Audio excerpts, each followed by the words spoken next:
शेरनी की तरह लड़ूंगी, मर्दानगी से लड़ूंगी। राजनीति की खिलाड़ी हूँ, अकेला जाती हूँ। आरएलपी, बीजेपी, कांग्रेस की बी टीम सबसे पहले मंडे में। अबोर में पूर्व सांसद ज्योति जी मिर्जा ने बीजेपी ज्वाइन करी। आजकल तो मजा ही अलग हो रहा है ओसिया में। अभी डावरा में जमघट कर रहे थे कि मैं मेरे पिता के अधूरे सपने को पूरा करूंगी। ओसिया की वो जो पंचायतें, वो गांव, वो ढाणी जो हिमालय के मीठे पानी से वंचित रह गई हैं, वहां पे हिमालय का मीठा पानी मेरे पिता के सपने को पूरा करने का काम करूंगी। मैं बेहल्ला की परियोजना लेकर आऊंगी। हमारी कथनी और करनी में कभी फर्क नहीं रहा। और आज हनुमान नगर की ग्राम पंचायत के एक मुफ्त आशीर्वाद से आप वो देख रहे हैं, आपका शिलान्यास हमने बेहल्ला में आपके यहां पर किया। उस होद पे जाके सैर करके आते हो, नहीं आते हो आप लोग?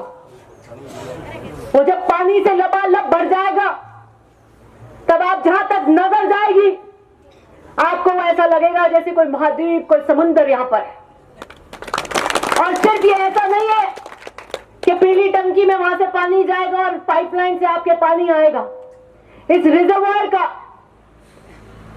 आने वाली पीढ़ियों का फायदा यह होगा कि कहीं पे भी भूजल का स्तर कम होगा, ब्लॉक्स में पानी कम हो जाएगा, लेकिन यह बड़ा रिजर्वायर का डैम आपके यहां पर नीचे भूजल को रिचार्ज करेगा। आपकी इस पंचायतों में हमेशा खेत में हरियाली रहेगी। यह काम भी है, ऐतिहासिक काम यहां पर होने जा रहा। जब मेरे पिता ने वादा किया था तो लोग बात करते थे कि हिमालय पानी की कर आ सके अपराध है, यह तो असंभव है। लेकिन वही पाल जी कह दियो तो है बात में तो आने फर्क कभी आए को नहीं आई तो सही बड़ा मैं आई की कर होच करता नहीं बैठा बैठा 75 साल में यह मुश्किल कार्य है। आज आप देख सकते हैं उस होदे का निर्माण हो रहा है, उस रोड से कोई जाता है कि कितना बड़ा काम मेरे पिता करना चाहते थे और आज हमने इस कार्यकाल में करा है। जनसंख्या बढ़ गई। वो स्कीम 2008 में बनी थी बेड़हल्ला, और जब 18 में मैं आई, पीएचडी के अधिकारी यहां बैठे, हमने उसको खोला, रिवाइज किया, क्योंकि जनसंख्या बढ़ गई थी। तो मैं उस वक्त 2 टंकी ले रखी थी, और अधिकतम ऐसा ही होता है पीएचडी के अंदर, एक बहुत बड़ी क्षमता की टंकी बनाई जाती है, उससे 2-3 ग्राम पंचायत 12-15 गांव पिलाते हैं, एक जगह ऊंचाई पे बनाते हैं। जब मैंने उसको स्कीम को देखा तो मैंने कहा जब आप सब कुछ डिजाइन बदल रहे हो, हर चीज बदल रहे हो, तो टंकियों की भी आप क्षमता और नंबर बढ़ाओ। तो मैंने आपकी 6-7 पंचायतों में 2 या 3 की जगह 15 टंकी खरीदी। मैंने कहा 20 साल बाद इस टंकी से सप्लाई नहीं हो पाएगी, ये छोटी कम पड़ जाएगी। तो आज जब इतना पैसा लग रहा है, बाद में कोई स्कीम नहीं बनती, फिर ठीक है एक आधी आप जोड़ते हो करते हो, 15-20-30 साल ऐसी बड़ी स्कीम आती है एक बार। मैंने कहा जब फिर दिक्कत होगी तो आज क्यों नहीं हम दूर की सोच के चले। मैंने उसमें सब जगह टंकियां घुसा दी। उस स्कीम 200 करोड़ से 600 करोड़ हो गई। फिर आपकी कारण हमारी जुगतम पतझड़ हुई, वो तो आपने विधानसभा में सुना था। मैं इनका ओसिया की जनता का मत लेकर आई हूं, ना नहीं सुनना चाहती, और हमने जो कलम से लिख दिया वो कट नहीं सकता। 5 टंकी काटी मैंने, पीएचडी के बड़ी गाल दी, वो आप सरपंचों में डालते हो ना, वो आपकी एक के डल गई कर दी तो दूसरे की बड़ी निकालती हो, तो मैंने वो बड़ी गाल दी पीएचडी के।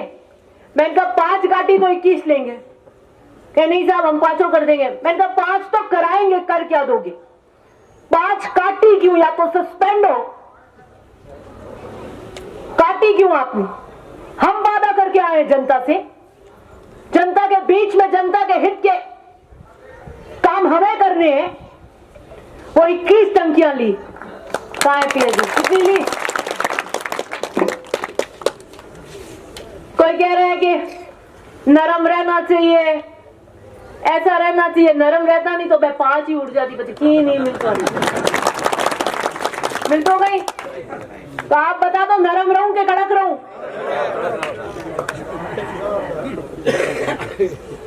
एक कहानी सुना देती हूं आपको, एक याद आ गया वाक्या। चंदनवन जी मंत्री थे, मदेना साहब के दोस्त भी थे बहुत, नेहरू टोपी रखते थे। 98 में अशोक जी मुख्यमंत्री बन गए, चंदनवन जी वैद उनकी सरकार में फाइनेंस वित्त के मंत्री बने। तो मेरे पिता उस वक्त जिला प्रमुख थे, उनको उन्होंने सर्किट हाउस में बुलवाया। वो तो राजनीतिक पृष्ठभूमि का उनको सब ज्ञान था। तो उन्होंने कहा, महिपाल एक बात कहता हूं, गांठ बांध लेना, मैं जात से बड़ी हूं, व्यवसाय धंधा ये होता है नरमाई से। किसी की दुकान है क्या किराना की, परचून की, यहां महाराज की है, और किसी की खाद बीज की, इनको सबको पता है। अगर कोई उधारी दी है, उधारी के बिना काम चलता नहीं, ग्राहक टूट जाते हैं, दूसरी से ले आएगा। 2000 की उधारी दी हुई है, वो आके कहे भाई आज तो 500 ही रुपए, 1500 बाद में देंगे। महाराज के कोई बात नहीं, सा और की चीज भाई भी ले जाओ, बट आंख दिखा दी तो ग्राहक दूसरी जगह ले आए, 1500 और डूब जाए। तो धंधो करे, व्यापार करना, नरमाई राख नहीं पड़े, डबल जूत लागे। ने कहा महिपाल धंधा होता है नरमाई से, और राजनीति होती है कड़काई से। अपने पिता की तरह, परशुराम मदेना की तरह कड़काई रखना तो कामयाब हो जाओ। तो आपको यहां कह रही हूं, कड़काई रखती हूं मदेना साहब की तरह और महिपाल मदेना की तरह, कड़काई रखती हूं किसान की तरह, और वही कड़काई रखती हूं जो आपके साफे के मान के लिए जरूरी होती है। कोई क्या आजकल जमाना नहीं रहा इसका, तो जमाना तो चोरों का आ जाएगा, तो क्या चोर बन जाएंगे? ये बातें दलीलें नहीं चलती। जमाना किसका है, हवा किसकी है, बात तो सही पे सही रहेगी। और ये कहने के लिए स्वाबन का कागजात चाहिए कि नहीं भाई ये काम नहीं हो सकता, और नहीं मुंह पे कहेंगे तो पता है रूठ जाएंगे। लेकिन उनको ये विश्वास है कि दिव्या जी सही हाँ और ना का जवाब देती हैं, तो सही में देती हैं, होता होता तो वो करवा देती। मीठी गोली नहीं देते, आ जाए जो हो जाए करा दे, कल हो जाए पार हो जाए। जो वास्तु स्थिति है मैं सही पे बताती हूं। मेरे को विधानसभा में कई कहते हैं कि साहब मुंह पे मना मत किया करो, आजकल जमाना नहीं है। मैं इनका जीतना मुश्किल हो जाएगा, लोग कहेंगे साहब झूठो कर पकड़ क्या फाड़ दी। मुझे मेरे पिताजी ने कहा दिव्या सही बात मान के कह देना, गुस्सा होके जाएंगे गेट से चले जाएंगे। वो एक बार का करेंगे गुस्सा, लेकिन कभी जाएंगे नहीं। और झूठ बोल दिया ना, उस दिन तो खुशी खुशी जाएंगे, लेकिन फिर बाद में कभी जुड़ेंगे नहीं।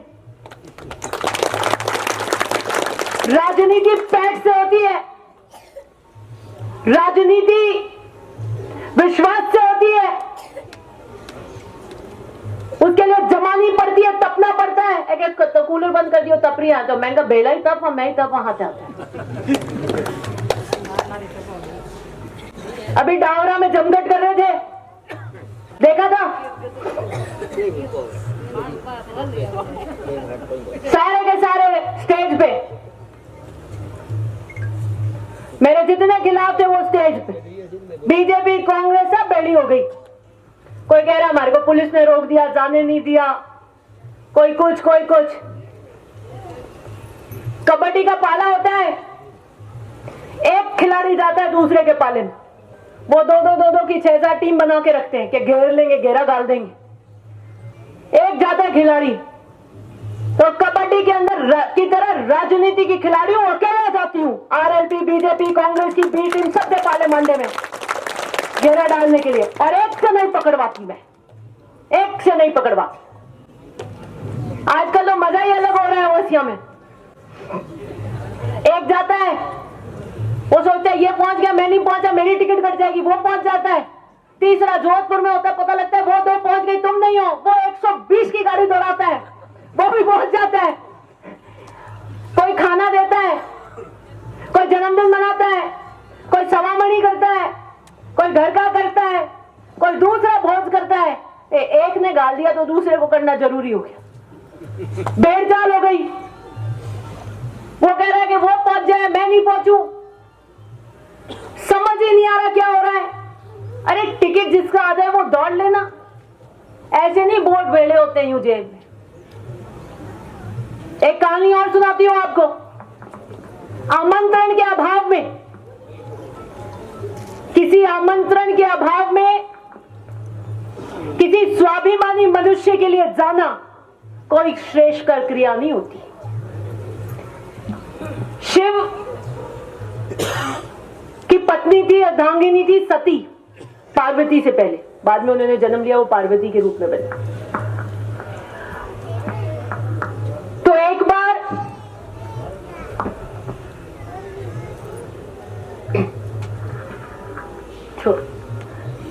तो एक बार सती बैठी थी शिव जी के पास में, ऊपर से उड़न खटोले जा रहे थे, सब देवता जा रहे थे। तो उन्होंने पूछा शिव से कि ये सब कहां जा रहे हैं? तो उनका, देवी आपके पिता दक्ष प्रजापति ने यज्ञ रखा है अपनी प्रतिष्ठा के लिए, वहां जा रहे हैं, क्या आपको आमंत्रित नहीं किया? तो उनका, नहीं, विष्णु की सभा में मेरी बैर हो गई थी, उसके बाद वो मुझसे ईर्ष्या बैर रख रहे हैं, इसलिए मुझे आमंत्रित नहीं किया। तो सती ने कहा कि मैं चली जाती हूं, मेरी बहनें आएंगी, सबसे मिलना हो जाएगा। तो भगवान शिव ने कहा कि आमंत्रण के अभाव में पिता के घर जाना भी उचित नहीं है देवी, किसी और दिन चले जाना, आज यज्ञ रखा है उन्होंने, सबको आमंत्रित किया, आपको आमंत्रित नहीं किया। उसने कहा मेरा तो घर है खुद का। तो जिद करी तो भगवान ने रोका नहीं। सती अपने घर गई, सारे देवता आए हुए थे लोक के, बहुत बड़ा यज्ञ चल रहा था, किसी ने कोई आदर सत्कार नहीं किया। तो उनको एहसास हुआ, फिर वो जहां यज्ञ का कुंड था वहां गई, वहां पे शिव का भाग नहीं था, बाकी सब देवताओं का था, विष्णु का सबका भाग लगा था, शिव का नहीं लगा था। तो उन्होंने कहा, हे पितृदेव, आपने कैलाशपति का भाग क्यों नहीं लगाया यज्ञ में? तो उनके पिता दक्ष, जिनको प्रजापति की उपाधि थी, उन्होंने कहा कि तुम्हें किसने बुलाया? और शिव कोई देवता थोड़ी है, वो तो बाघ की चाल पहनते हैं, तांडव करते हैं, वो कोई देवता नहीं है।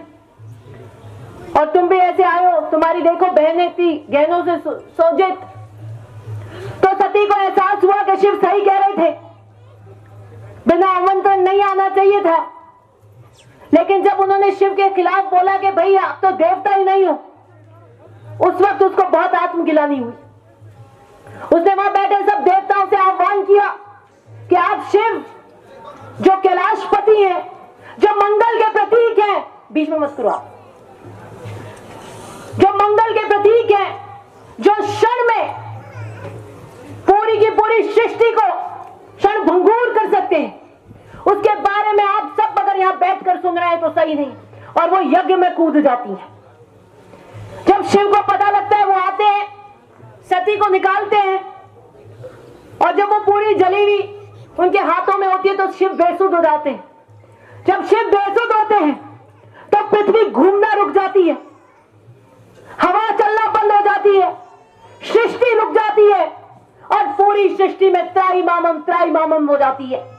तब विष्णु आते हैं और सती के इसे काट कर वहां पे जमीन पे आते हैं, जो वो जहां जहां पड़ते हैं वहां शक्तिपीठ आपकी पूजा हुई, आप जाते हो। अर्थात कि बिन बुलाए मेहमान मान न मान, मेरा मेहमान तो सम्मान नहीं मिलता भैया। बिन बुलाए तो आप दुख में जाओ, सत्संग में जाओ।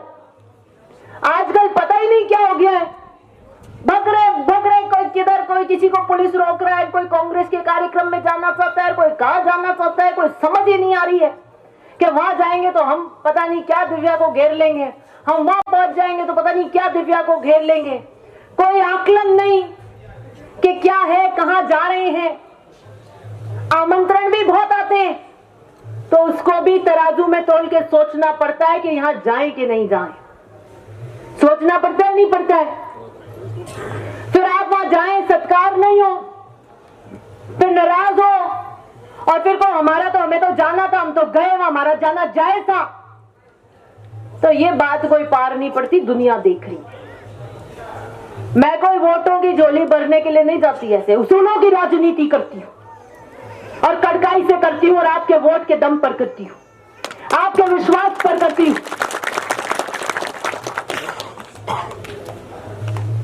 अरे बयान दे रहे हैं, कल का अखबार मैंने पढ़ा था, वापस आई मेरा शाम को, जब आजकल तो व्हाट्सएप पे भी आ जाता है, ये आए हुए ये इंटरव्यू लेते हैं, सारे इंटरव्यू में मेरा नाम और हेडलाइन एक ही, अखबार की हेडलाइन भी यही, सब जगह एक ही चीज। मैं एक का नाम लेना पसंद नहीं करती हूं। मेरी कोई प्रतिस्पर्धा नहीं है किसी से, कोई कंपटीशन नहीं है, कोई बराबर का हो तो बात ही करे, कोई कंपटीशन नहीं है मेरा किसी से।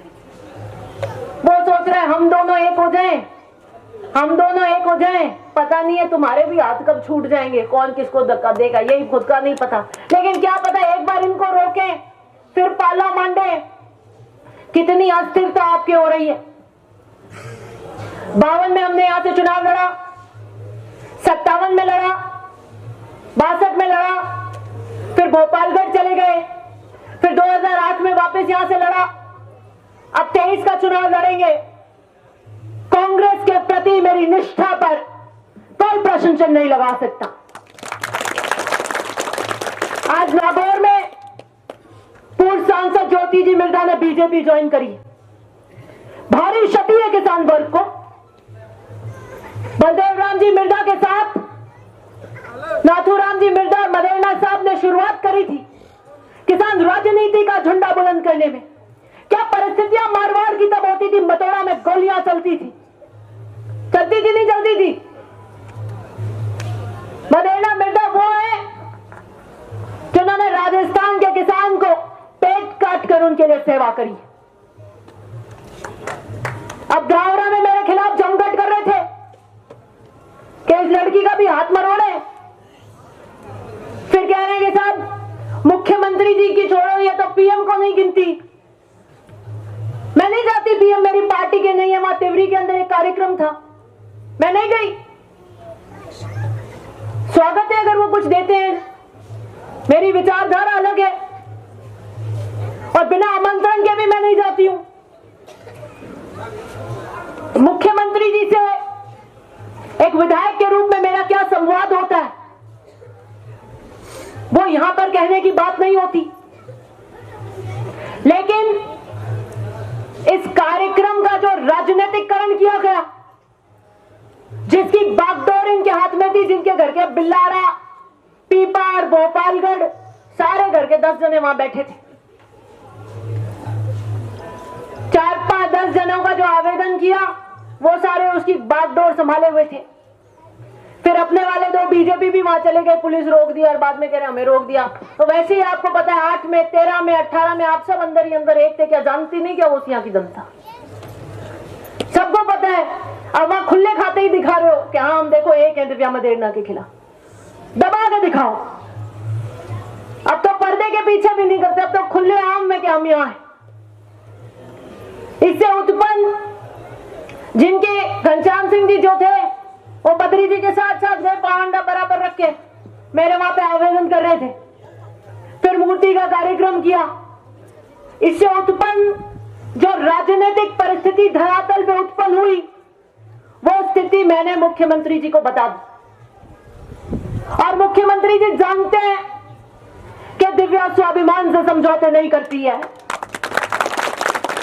2017 में एआईसीसी के एक ऑब्जर्वर थे विवेक बंसल जी, वो बावड़ी आए थे, वहां पर लड़ाई हो गई थी और अब अदर गालियां इन्होंने मेरे मारी माता जी को दी उधर से।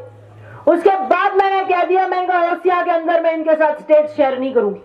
मेरी ऐसी कोई मजबूरी नहीं है कि मैं आपके साथ बैठूं, गालियां खाऊं, स्वाभिमान से समझौते करूं और फिर बैठूं, ये मैं नहीं करती हूं। जो संकल्प ले लेती हूं, मेरे पिता की तरह डामरा जैसे 5 साल चक्का नहीं लिया, मैं वो जो संकल्प रहती हूं उस पर फिर अडिग रहती हूं। ये नहीं सोचते ये क्या करेंगे क्या नहीं करेंगे, राजनीतिक गुना भाग नहीं करते हम। और मैंने मुख्यमंत्री जी को सूचित कर दिया कि क्या राजनीतिकरण हो रहा है और जनता में क्या संदेश गया है, इसकी सूचना मैंने उन्हें दे दी। और वो जानते हैं, जब एमपी का चुनाव था, इनको टिकट मिली, मैंने मुख्यमंत्री जी से लेकर दिल्ली के शीर्ष नेताओं तक कह दिया कि मैं इनके साथ ओसिया में कोई मंच साझा नहीं करूंगी, और मैंने नहीं किया और आगे भी नहीं करूंगी। मेरी कोई मजबूरी नहीं है, दिन को कांग्रेस, रात को बीजेपी, फिर मैं वहां जाकर बैठूं और एक होने का ढोंग करें, भ्रम करें। और जनता सब जानती है मैं ढोंग की राजनीति नहीं करती। जब पाले सामने है तो सामने ही रहेंगे। ये पीछे पीछे हाथ मिलाने की राजनीति ना हमने सीखी है ना करेंगे। और जो बात करते हैं उनको ये नहीं पता, जो जमावड़ा उस स्टेज पे कर रखा था कि 2020 में राजस्थान की कांग्रेस की सरकार पे अस्थिरता के जब बादल मंडरा रहे थे, तो दिव्या मदेना का योगदान है वो सरकार को बचाने में। क्योंकि मेरी कर्तव्य परायणता है कांग्रेस के प्रति। मैं कांग्रेस विरासत में लेकर आई हूं, मैं कांग्रेस विरासत में लेकर आई हूं। वो स्टेज पे बैठे जमघट कर रहे, उनका एक का योगदान नहीं है 20 में सरकार बचाने का। और जब जब कांग्रेस की बात आएगी, मैं कांग्रेस के झंडे के नीचे बुलंदी से खड़ी रहूंगी। यह तो अब देखना पड़ेगा, वहां नागौर में विकेट उड़ जाएगा। आपका एक बड़ा जाट चेहरा चला गया और दुनिया देख रही है कि ये एक लड़की हमारे बीच में संघर्ष कर रही है, हमारे लिए बात करती है, हमारे लिए पाला मानती है, हमारे लिए लड़ाई करती है। उसको हाथ मरोड़ने के लिए क्या हो रहा है, ये दुनिया देख रही है। ये संदेश मैं आपको देना चाहती हूं कि आने वाला चुनाव शेरनी की तरह लड़ूंगी, मर्दानगी से लड़ूंगी, आंख में आंख डाल के लड़ूंगी और आपके विश्वास और ताकत से लड़ूंगी। और इस पूरी पट्टी की तो मुझे चिंता ही नहीं है। वो तो कह रहे किलाबंदी जो कर दी है, वो किलाबंदी कर रखी है। यहां भूल जाए कोई, सेंध लगा लोगे ऐसे ही। लोकतंत्र में जनता के प्रेम और विश्वास से आदमी चलता है। मेरी राजनीतिक प्रेरणा, राजनीतिक गुरु मेरे दादा है, मेरे पिता है, और उनकी प्रेरणा से मैं राजस्थान के किसान और ओसिया के किसान के लिए काम करती हूं। इससे आगे न पीछे कोई समझौते नहीं। 10 साल मेरे जीवन के मैंने जेल के आगे बताए सजदे किए हैं, और मैंने चुन्नी में गांठ बांध ली कि मैं मेरे पिता के पथ पर चलूंगी। कितनी भी मुसीबतें आ जाए, कांटे शोले जो बिछाए, फूल बिछाए, अब इसी पथ पर चलेंगे। अगर मैं उस दिन थक के, हार के, अगर अपने घर बैठ जाती कि नहीं भाई ये तो अब हमसे नहीं होगा, बहुत मुश्किल है, इतने लोग पीछे पड़ जाएंगे, तो आज आपके बीच में आपके काम और बेहला का ये रिजर्वायर नहीं बनता। आपकी कोई आवाज नहीं उठाता, आपकी कोई बात नहीं रखता, और जो संघर्ष करता है, जो सही के पथ पर चलता है, जो निडर होता है, उसका जमाना साथ देता है, उसको जमाना आशीर्वाद देता है। इसे यही कहना चाहती हूं कि 5 साल में मैंने आपको झटका नहीं लगने दिया, हो रहा किया यूं। अब वक्त आ गया आपका जिम्मेदारी उठाने का। उठो, जागो, संभालो और दिव्या मदेना बन के मेरे लिए खड़े रहना। मैं आपके लिए 5 साल काम करूंगा।